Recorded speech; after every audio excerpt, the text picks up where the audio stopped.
Is Epic moderation failing? Are they just letting anything through just to make money? Is the bottom line the most important thing to Epic Games? Because if maps are getting played, do Epic really care? This week saw some very questionable maps come up on Discovery. Now, this map at a glance may not get your alarm bells ringing, but the marketing campaign behind it, to rage bait people, probably utterly disgusting. So the trend at the moment is to use a AI generated thumbnail, pick a country, and run with it. Now, while it's easy, I guess, to make thumbnails with AI, I don't think that's actually the issue. I guarantee you, if AI wasn't around, they would still be doing this. Would this specific look be here? It's hard to say. Recently, with world events, they generally just use countries' flags, and that's done the job. But what is the solution here? Is it up to Epic Games or is it up to us? Some of the maps have been taken down, but the creator appears to still be active. Are people suggesting like a quick fix approach to this by blocking country names? I may be wrong for this, but I don't think that's a solution. Same can be said when I see these sort of arguments. I will see someone say, oh, what's next, a World War II map? And Epic's own rules, we permit exceptions at our discretion to island creator rules. If the primary purpose of your island is to be focused on providing educational, scientific,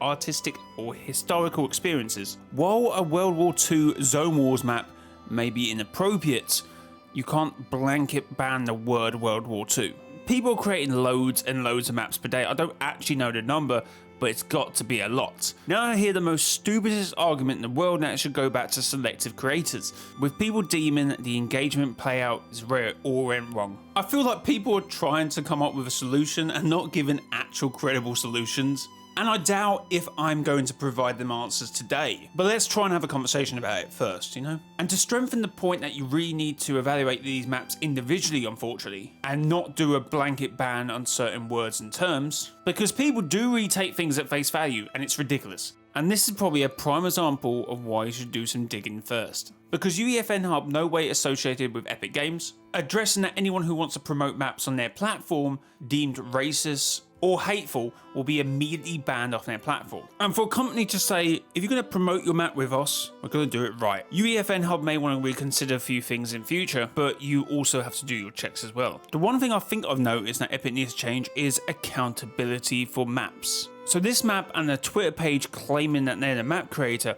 are two different accounts. By accounts, I mean two different Epic accounts. I guess Epic may be able to see if the accounts are the same user, but not for the community themselves. Because I'm looking at all these maps and you cannot really find who created the map. I search up the creator, I see nothing. I put creator name Fortnite, nothing.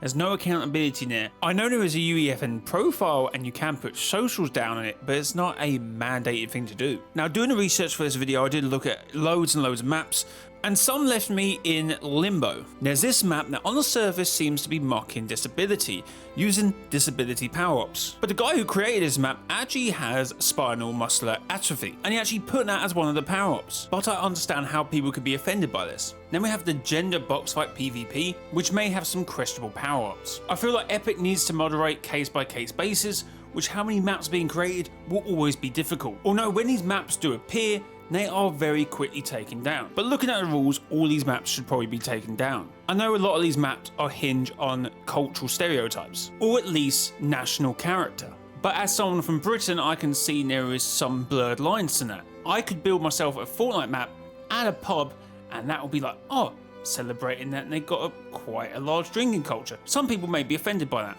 Let's not paint everything with the same brush here, that's all I'm saying. Go and play these maps. Of course, if you don't like generated AI, don't go anywhere near it. But some of these maps are fun. Some of them are pretty well made. Of course, there's allegations that most of these are copied and pasted. But of course, Epic needs to acknowledge their shortcomings. Anyway, let's look up British box fights, where British Zone Wars has an AI depiction of the Queen, I suppose, 20 players, 15 Easter eggs, 20 different cities. Obviously, with everything that's going on, it seems to have picked up players. British box fight PvP doesn't really seem to have not a lot of players, but the Queen flight. When was this released? Oh, okay, bro. Oh my god. Hey guys, I'm the Queen of England. What the hell? London. Yeah. I am Luke Bennett. What the? Oh my god.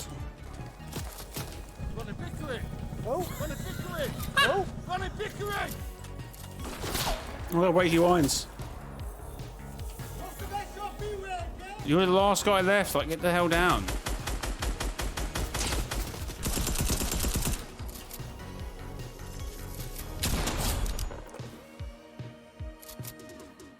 Okay, we can all agree that was an experience. But guys, let me know down in the comments what you think about this. Leave a like and subscribe, or maybe unsubscribe.